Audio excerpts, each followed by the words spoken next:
Missouri City Council, Monday, January 7th, 7:05 p.m. Brinker, I'm sorry, I've got Brinker. the wrong. What? Well, Brinker. I forgot to tell you guys. Retired.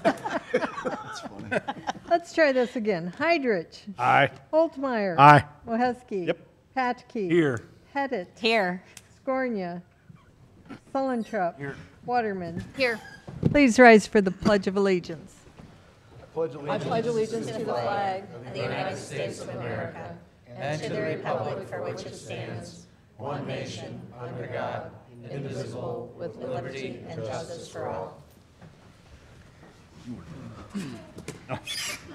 Will all the council members answer if they have or have not read the minutes of the council meeting dated December 17, 2018? Heidrich. Aye. Holtmeyer. Aye. Moheski. Aye. Patke. Aye. Pettit. Yes. Scornia. Sullentrup. Yes. Waterman. Yes. Having read the minutes, are there any comments or questions? Motion. Second. Okay, we have a motion by Sullentrup, seconded by Patke, to approve the minutes from our last meeting dated December 17, 2018. All those in favor signify by saying aye. Aye. Opposed? By your vote, you approve the minutes. Thank you. Approval and adjustment of agenda, including consent agenda. You have a change order 1 and final pay request for KJ Understall Construction for the Oak Street improvements. You have a final pay request to Shingle Tech for roofing package D and final pay request for Shingle Tech roofing package F. Any questions or comments regarding these items? Yeah, could somebody tell me where D and F and what buildings those are on? Chad? I should, but I don't remember. Package D was the Lakeview concession stands, the soccer and the ball field. Package F was Riverfront. The rest of the pavilions that we didn't do was the restroom, the barbecue pit, and all the small pavilions. Lafayette, Station 3, shed roof, Optimus barbecue pit, and Optimus restroom was included in that package. Then the train station is still. That is another package. yeah. Okay. That's E. It's still happening. Yeah. Yeah, I understand. Okay. Thank you. Thank you, Chad. Any other questions? Make a motion. Second. Okay, we have a motion by Sullentrup, seconded by Holtmeyer, to approve the items on the consent agenda. All those in favor signify by saying aye. Aye. Opposed? By your vote, you approve the items. Thank you. Citizens' comments? Is there anyone here who would like to address the council on any item that is not on the agenda? Looks like you are. Yes, please come forward. Give us your name and address, please. I'm Mike Zimmerman. I live at 3 West 2nd Street. Okay. I came here because maybe a week and a half ago I witnessed a woman staggering out of the building across the street from where I live. And I looked down. I could see that she looked like she was going to fall. And she looked like a homeless person. And there have been people that have either lived or gone into this building across the street from where I live on numerous occasions. And they've been homeless. And she came out and she was staggering with her boyfriend or whoever it was with her. And she did fall on the sidewalk, and she was laying there, and her boyfriend just stood there over the top of her. And I thought, oh my God, this woman, she fell hard. So I called 911. The police showed up even before they could be dispatched because somebody drove up and just must have asked her, are you okay? And she refused help, and so they drove off. But I continued watching her, and she and her boyfriend walked over to a ledge, stood there for a while, or sat there for a while, and they were carrying a blanket with them. She walked back to this glass door, and I believe there's a washer and dryer down there, and that's where they're staying. And she opened up the door, and she does a header and falls forward. I think there's stairs there, and she fell forward down the stairs. I couldn't believe it, so she fell again, so I called 911 again. And a few minutes later, 3 police cars showed up, and they helped her. I assume they took her to the hospital. The next day I saw her walking with the same guy, and she's fine because she was sober or she was whatever, not on drugs that day. But that door is open, okay? So anybody can go in there. I know that we've got a homeless problem in this town. I think there was somebody that may have been staying in this very building at one point, right? And Are you in the block between Jefferson and I live in a Market? loft. I live in a loft right above But are you, Trashy Roots. Is that in the? It's at Second and Jefferson. Okay, it's Second and Jefferson, and you are in the. I'm in the loft right above Trashy Roots. Okay. Okay, so I can look right out and see, what's going on in the corner. And so when I saw that, I thought, this woman's in bad shape. Clearly, she was messed up. So the police did help her. I don't know where they took her. I assume they may have taken her to the hospital. But other people have used that same room and gone in there for shelter. And maybe if there was some sort of a lock where a keypad with a code that wouldn't allow them to come in, I know we've got a problem that we have to address, and whether it's a combination of whatever we can come up with here or churches or whatever, but these people need shelter. I'm not saying these people should be on the street, but we have to address that problem. And I don't know I've never been in one of these meetings before. Maybe you guys have talked about that. But in this particular instance, the owner of that building, this isn't the first go around with people using that room for shelter. The owner of that building has an obligation, I think, to have some sort of keypad to keep people from just walking in and using that as shelter. There's people that rent on the top floor of that building, okay? So they're using that washer and dryer down there, so I don't think they'd want anybody living in there. Okay. Are we aware of the address he's talking about? Yes, we are. This couple's not the first time they've used that. The owner of that building had allowed them at one point to stay there, but then had us later remove them. I don't know what the status is with them right now.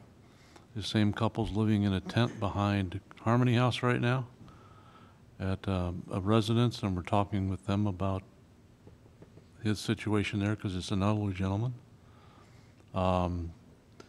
They're alcoholics, so you will see them stumbling all over the place. We take them to the hospital, get them treatment, hold them till they're sober, the hospital does, and then they're back out. I invite you tomorrow at 10 o'clock to come to the police station, public safety building. We have a homeless task force meeting once a month there. We'll have another one tomorrow at 10. And it deals with what we're doing to help the homeless in this area in the county. And we have a lot of things that have gone forward already and more we're planning on. So we'd love to have you there to just listen. All right. But these individuals have been offered help. They've been given help. They've refused it, and it's to the point where how do we help them when they don't want it? I guess the thing I would say is that particular building, there's a glass, the glass door I'm talking about. There should be something to prevent people from just using that as an access to stay there. I don't know how you feel about that. I'm sure we contact the owner. He'll probably want them not to be there anymore. So. Okay. Thank you. Thank you, sir. Thank you. Thanks for stopping in. Thanks for your information. Anyone else? Okay. Report of department heads. Police Department Employee of the Year 2018.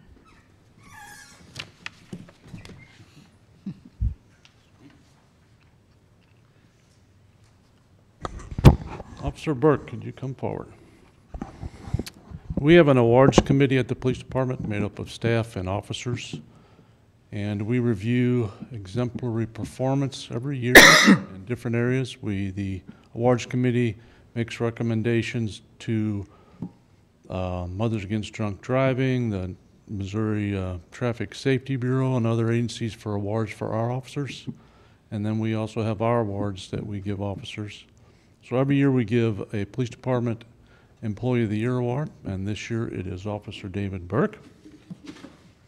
And it says on his certificate that he received this year, Officer Burke, your work performance for the year 2018 has been outstanding. You have a constant enthusiasm in doing your job. You do not complain about your job assignments and are always positive, which has a positive impact on fellow employees. Your work ethic and personality help to boost morale in the department. You handle anything assigned to you with innovation and positivity, and evident by your efforts as a school resource officer. You are the ultimate team player and assist anyone that asks. You have led the Department of Driving While Intoxicated Arrest. For that effort, you were nominated for and received the Mothers Against Drunk Driving Heroes for Heroes Award. You have been very involved in projecting the department in a positive light and bringing the community and the department together through Facebook and community outreach efforts. The very popular lip sync video being one of those, in case everybody remembers that. You are currently involved in Superhero Dare Car, which you've seen printed in the paper and displayed. Project involving the whole Washington School District, a local merchant, and the department. You're the department liaison for Franklin County CIT. Those are individuals in crisis, mental health crisis. You also work on outreach to the homeless with the Franklin County Homeless Task Force. Officer Burke, you're a credit to the police profession and an officer the citizens of the City of Washington and the Washington Police Department can be proud of. And congratulations.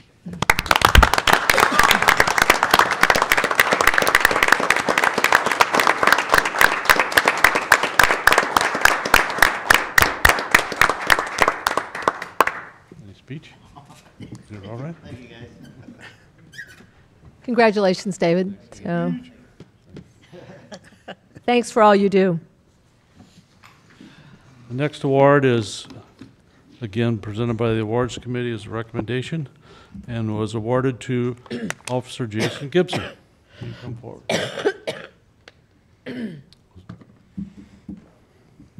Several years ago, the Washington Elks Lodge 1559 in Washington came up with the Ed Menifee Drug Awareness Award.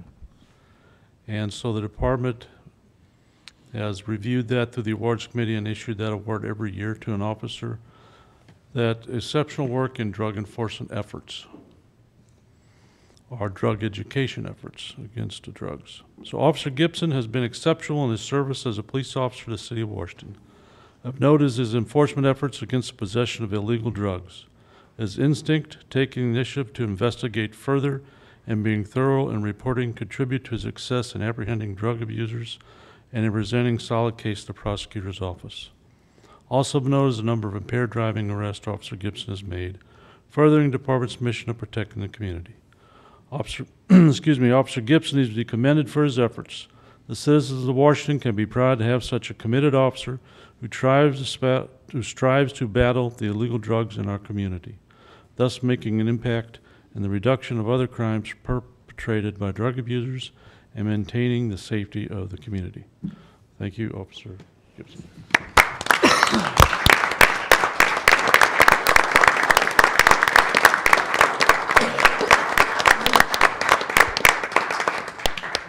So you'll be here a year this month. You're here a year now. 2 days ago was my anniversary. So that's a mandatory speech, is that? Phenomenal city to work for. We got a great police department, great command staff, great officers. It's an honor to work here. Thank you. That's my speech.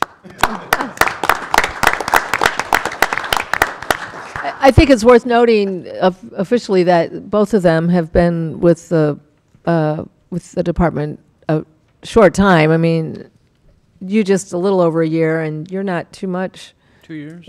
I mean, you haven't been here. Just shy of 2 years, and so that people come forward, and also how cool it was to really see the camaraderie amongst all of you officers and your families and all that at the party the other night. You guys it was really fun to watch how you were cheering each other on, and just your team effort, and it was really cool to see that. They got some good squad pictures in front of the backdrop, too. Yeah, I had stood on the red carpet and had their photo taken. So anyway, but it's very heartwarming to see that. So thank you all. Review and update of city code. At the workshop meeting this evening, we discussed the code changes. You want me to review those again? Steve's shaking his head no. Does anybody have any questions? No. Okay, so if I could just get a motion to... I'll make a motion. Second. We have a motion by Pettit, seconded by Sullentrup, to approve the updates to the city code. All those in favor signify by saying aye. Aye. Opposed? By your vote, you approve the item. Thank you. Mayor's report. The next council meeting is Tuesday, January 22nd, due to Martin Luther King holiday.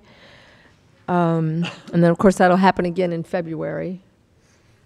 And just wanted to just comment on how nice the employee appreciation party was the other night. I think everyone really enjoyed it, and it was a very nice evening. So Shauna did a great job putting that all together, and it was very nice. And the crew that was helping to decorate that day, I think I mentioned it that evening, but we had individuals from the Parks Department, from the Water Department, and also our building maintenance folks here from this building. And to watch all of them putting on tablecloths and decorating tables they did an excellent job. So it was nice that they were all excited about the event as well. So anyway. City Administrator's report. I just have one item I want to mention. We do have a public forum tomorrow for the aquatics complex. This is part of our citizen engagement process. They have meetings scheduled with specific stakeholders starting at 1 o'clock, but the general public is open at 6 o'clock, and it will be right here in the council chambers. And so our consultant will be there to go ahead and take in comments. There'll be a short presentation, and then they'll have the opportunity to go ahead and make any comments that they wish. 6 o'clock. 6 o'clock tomorrow, right here. And then I do have several items for you in executive session. Council comments. Any comments? Yeah, John, I was curious, who was who got awarded the bid for the Main Street, the project? Haven't down awarded it Teeman yet. and- We haven't, Excuse me? We haven't awarded anything yet. yeah, the project hasn't been awarded. We do have a low bid. We had 12 bidders, somewhere, it's the most I've ever seen, significant number of bidders. The apparent low bidder is KJ Understall Construction. Okay. The second apparent low bidder is Sweetens Construction out of Wentzville, I believe is where they operate out of. So we're working through reviewing the documents. Those also all have to go to MoDOT for their overview because we are using, they call it non-attributable funds, which is a funding source that is going away in 2019 that we get for street projects. So these dollars go away. You either spend them or you lose them. So Okay, thanks. Anything else? there will be more to come on that. Okay. City Attorney's report. Public vote on whether or not to hold a closed meeting to discuss personnel, legal, and real estate matters pursuant to Section 610.021 RSMO 2000. Heidrich? Aye. Holtmeyer? Aye. Moheski? Please. Patke? Yes. Pettit? Yes. Sullentrup? Yes. Waterman? Yes. Motion Okay. adjourned.